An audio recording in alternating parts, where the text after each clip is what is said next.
Hello everyone, कैसे हैं आप सब। तो आज है दशहरा। तो मेरी तरफ से आप सभी को दशहरे की ढेरों बधाइयाँ। बहुत बहुत शुभ हो आप सभी के लिए ये दशहरा, और आप सभी के रुके हुए काम तरक्की करें, प्रोग्रेस करें। आप सभी के घरों में ढेरों खुशियाँ आएँ। इन्हीं मनोकामनाओं के साथ मैं इस ब्लॉग को शुरू करने वाली हूँ। तो इस ब्लॉग में देखिए, कुछ तो कल का जो हमारे क्लिप थे, कल रात हो चुकी थी, वो मैं दिखा रही हूँ। कोई ख़ास हमारे घर में आया था, और कुछ क्लिप ऐसे हैं जो आज से ही मैं सुबह शुरू कर रही हूँ, और सुबह में ही इसको एडिट करके अपलोड करूँगी। तो कल का दिन यहाँ से शुरू होता है सुबह से कि कबीर ने थोड़ा सा पेंट वगैरह मारा था, और इस तरफ का ये बच रहा है। तो इन्होंने कहा मैं क्योंकि मुझे एयरपोर्ट हमें शाम को जाना था, तो सुबह सुबह मैं ये थोड़ा सा निपटा लेता हूँ। और ये सारे काम साथ साथ होते जा रहे हैं, और दशहरे के बाद तक तो पक्का ही पूरी तरह से निपट चुके होंगे बस। तो हमें घर की अच्छी से थोड़ा सा जो सामान बिखरा पड़ा था ना, कुछ सफाई वगैरह भी देनी थी, करनी थी। तो मैं पिछले 3-4 दिनों से कोई व्लॉग नहीं बना पा रही, डाल नहीं पा रही, और 2 दिन मेरी तबीयत भी काफ़ी ख़राब रही। मैं बिल्कुल बिस्तर से हिलने की कंडीशन में नहीं थी, उठ ही नहीं पा रही थी। घर में जब कोई सामान आता है, मेहमान आता है, तो आपको कुछ सामानों की ज़रूरत पड़ जाती है, और ये वो ज़रूरी सामान था जो मेरे घर में ख़त्म हो रहा है। तो मैंने ये जियो मार्ट से पैकेट मंगाया था। इसमें बस 3 सामान ही मंगाए हैं, ज़्यादा नहीं मंगाए। एक ये मस्टर्ड ऑयल की बॉटल मंगाई है, और जैसा कि आप लोगों को पता है, मेरे घर में पराठे पूरी तो ज़्यादा ही सर्दियों में बनते हैं। तो बस ये मस्टर्ड ऑयल है, और एक ये रिफ़ाइंड ऑयल है। साथ में मैंने साबुत मूंग दाल मंगाई थी, उसका पैकेट है। तो मैंने कहा चलो खाने का ही सामान सही, पर आप लोगों के साथ अनबॉक्सिंग शेयर कर लेती हूँ कि मैंने क्या क्या मंगाया है खाने के। और भी सामान एक पैकेट आया है, उसे मैं अनबॉक्सिंग इसके साथ नहीं दिखाऊंगी, मैं अगले ब्लॉग में दिखा दूँगी कि मैंने और क्या मंगाया था। तो बस ये है आज की अनबॉक्सिंग खाने पीने के सामान की। इतना ही काम करने में हमें दोपहर का 12 बज गया था, सिर्फ क्योंकि ये पेंट करने बैठ गए, और थोड़ा सा मैंने ये अनबॉक्सिंग दिखाई, घर का झाड़ू पोछा किया, सफाई करी। क्योंकि कमरों में जो सामान फैला पड़ा है ना, वो मेरे लिए समेटना अब बहुत ज़रूरी हो गया है। पूरा तो नहीं समेट पाएगा अब एक दिन में, क्या क्या करूँगी, तो थोड़ा बहुत ही समेटा है। क्योंकि आज हमारे घर में आ रहे हैं हमारे बेटे जी, उनको 4 दिन की छुट्टी मिल गई है। तो इस वजह से तो मैंने कहा मैं सिर्फ पराठे बनाकर और गोभी आलू की सब्ज़ी बनाकर रख देती हूँ, क्योंकि शाम को एकदम से अगर आया भूख लगी होगी, तो खाने को कुछ तो रहना ही चाहिए घर में ना। तो इसलिए हम लोग खाकर भी जा रहे हैं और उसका रख कर भी जा रहे हैं, और साथ में बना रही हूँ मैं चाय। तो कुछ पराठे मैं बनाकर रख जाऊँगी। वैसे उसके पास लाउंज का फ्री एक्सेस है, कि अगर जो एयरपोर्ट पर लाउंज होते हैं वहाँ वो फ्री खा सकता है। तो अब ये नहीं पता कि उसके फ्रेंड भी साथ में आ रहे हैं, वो खा पाएगा या नहीं खा पाएगा, कैसा रहेगा आकर बताएगा। हमारा निकलने का टाइम हो चुका है, तो हम लोग जा रहे हैं एयरपोर्ट बेटे को लेने के लिए। उसकी फ़्लाइट आ जाएगी करीब 6:30 या उसके ऊपर उसका टाइम है। तो दिन में दिल्ली आ चुका था, अब हम लोग निकल रहे हैं बस। तो लाइट वगैरह ऑफ करके फिर हम सीधा गाड़ी से निकलते हैं यहाँ से। तो लगभग शायद पौन घंटे के करीब हमें टाइम लगेगा, उसे मैं लगा दूँगी। तो ये लाइट वगैरह ऑफ करके, और यहाँ करते हैं लॉक दरवाजा।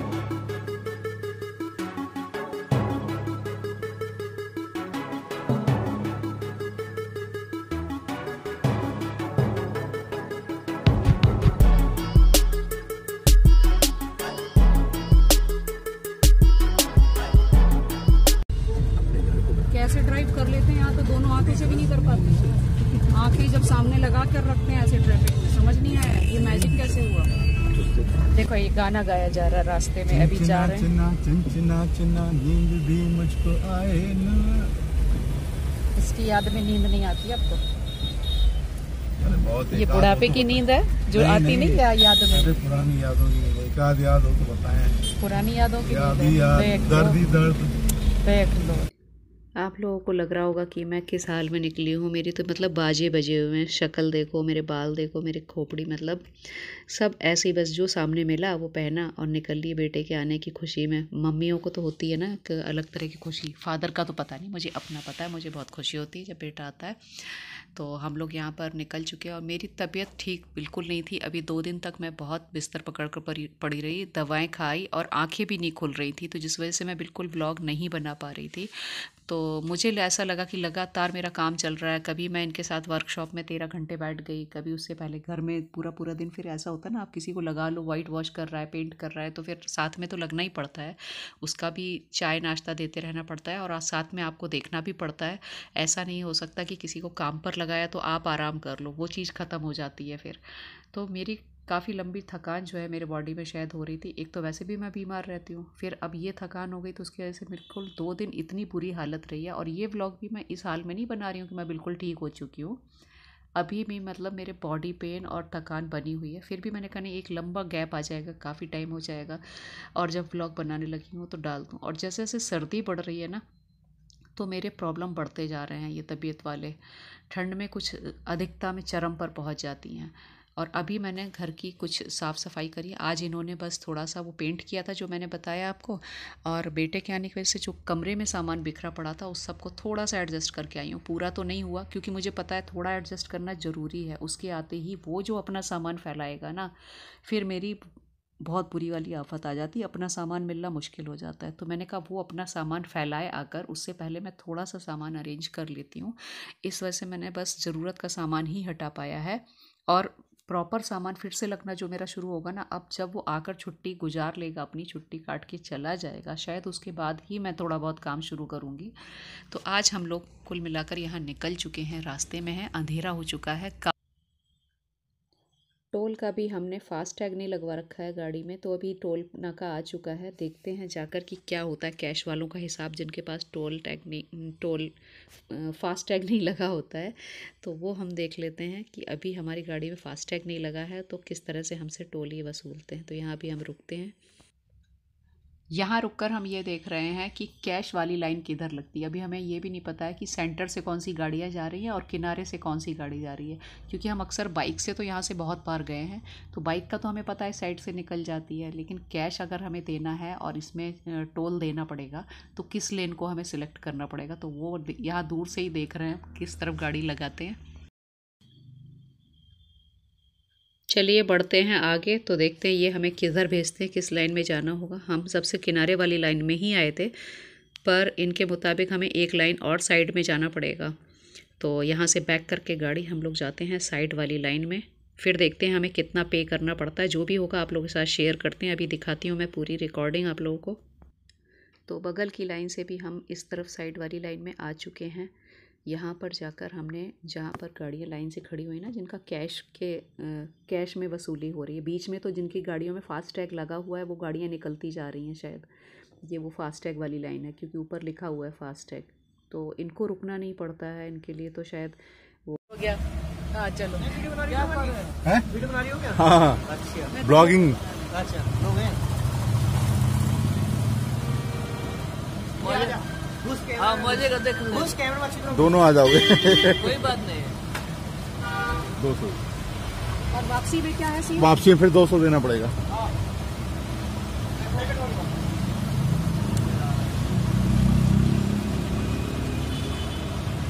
यार यहाँ लिखा तो 100 रुपए है, क्यों?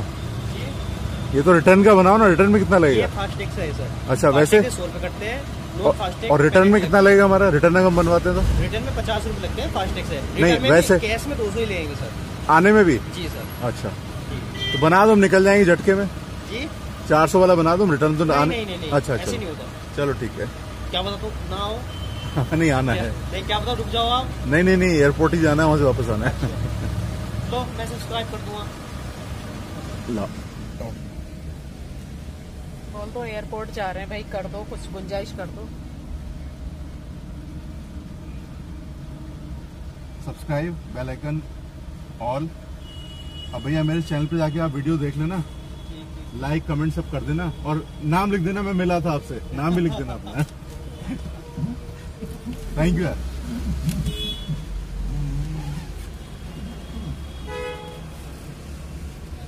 पर्ची दिखानी पड़ेगी इनको।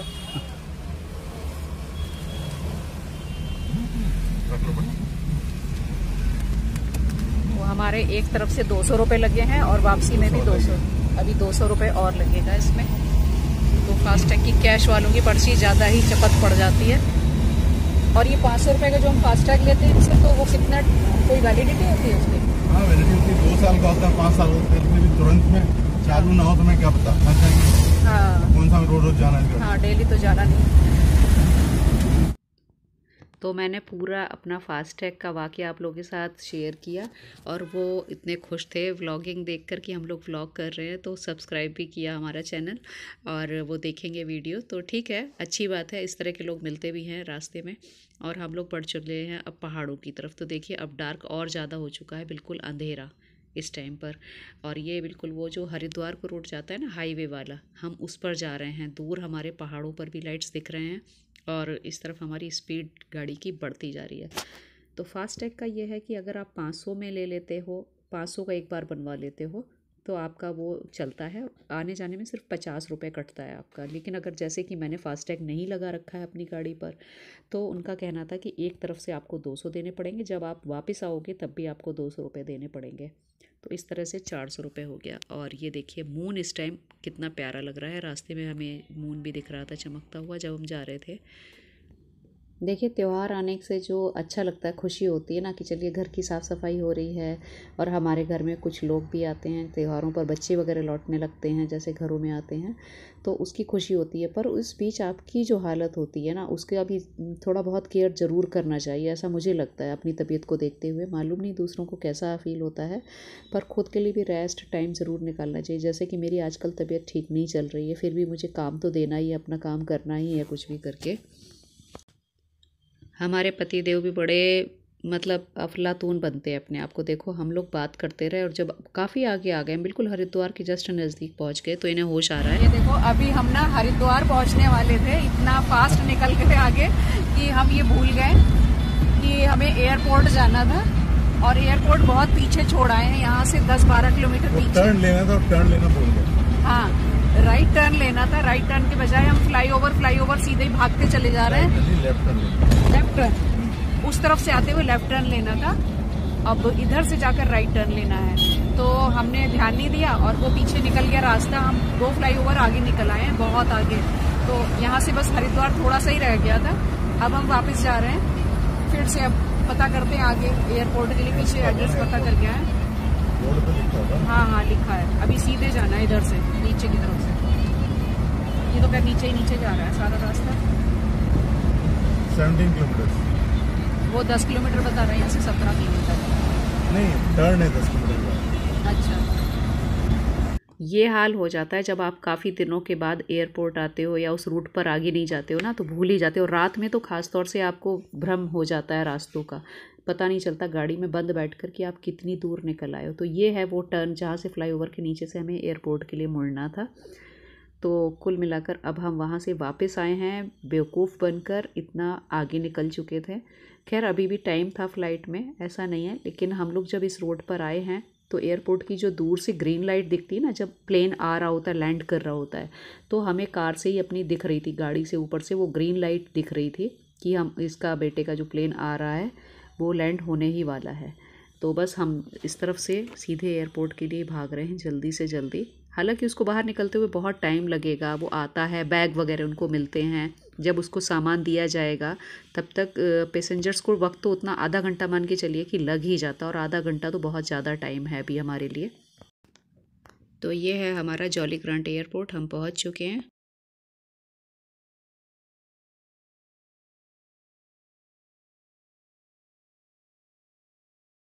तो ठंड काफ़ी हो रही है और स्वेटर मैंने डाला हुआ है ये, और हम लोग गलती से ना इतना आगे निकल गए, इतना बहुत दूर से वापस आना पड़ा हमको। तो फ़्लाइट लैंड कर गई है, बेटे का फ़ोन आ गया है और वो अभी बस में बैठकर आ रहा है, उसके बाद उसको सामान दिया जाएगा लगेज लेकर, उसके बाद आने वाला है। तो मैं अपनी जगह छोड़कर बिल्कुल जहाँ से उसे आना था ना, मैं उस तरफ चली गई हूँ गेट के सामने ही खड़े होने के लिए, कि अगर मेरा कैमरा सही टाइम पर काम कर गया तो मैं एक बार देखना चाहती हूँ कि इतने दिनों के बाद वो बड़ा दुखी आ रहा है कि हंसता हुआ आ रहा है, किस तरह से आएगा। तो मुझे थोड़ा सा ये होता है ना कि जब आप काफ़ी समय के बाद बच्चे को लेने जाते हो, देखने जाते हो, बच्चा नहीं है बड़ा है मतलब मैं उसे बच्चा बच्चा करती रहती हूँ, तो किस तरह से आते हैं वो, मूड ऑफ में आते हैं, खुद को संभाल रहे हैं या नहीं संभाल रहे हैं। घर से बाहर बच्चे संभालने में थोड़ा एडजस्ट करने में टाइम लगता है ना। इसके पहले जॉब तो कर रहा था, पर वो ये था ना कि घर बैठे ही जॉब हो रही थी और बाहर जाना काफ़ी समय के बाद हुआ है, तो उसकी फीलिंग, उसका बाकी चीज़ें, वो सब कुछ मैं कैप्चर करना चाहती थी कि उसका रिएक्शन यहाँ पहुँचकर क्या होता है, अपने शहर में आने के बाद क्या होता है। तो पैसेंजर्स तो दिखने शुरू हो गए हैं, पर मेरे बेटे का भी अता पता नहीं चल रहा है कितना टाइम लगेगा, क्योंकि जैसे जैसे लगेज आपका दिया जाता है एयरपोर्ट पर, उसके बाद ही आप निकल पाते हो। वेट करने के अलावा कोई और ऑप्शन तो था नहीं हमारे पास, तो हम बस सिर्फ पैसेंजर्स काउंट कर रहे थे खड़े खड़े और पैसेंजर्स का मज़ा ले रहे हैं। तो आप भी वेट कीजिए, आएगा तो मैं दिखाती हूँ कि मेरे घर में आने वाला मेहमान आ चुका है। तो वेट ही कर लेते हैं, और कोई तो रास्ता है नहीं, अभी काफ़ी समय लग रहा है उसको।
तो बेटा हमारा पहुंच चुका है, और हम लोग रास्ते में उसकी बातें सुन सुनकर हंस हंस कर लोटपोट रहे।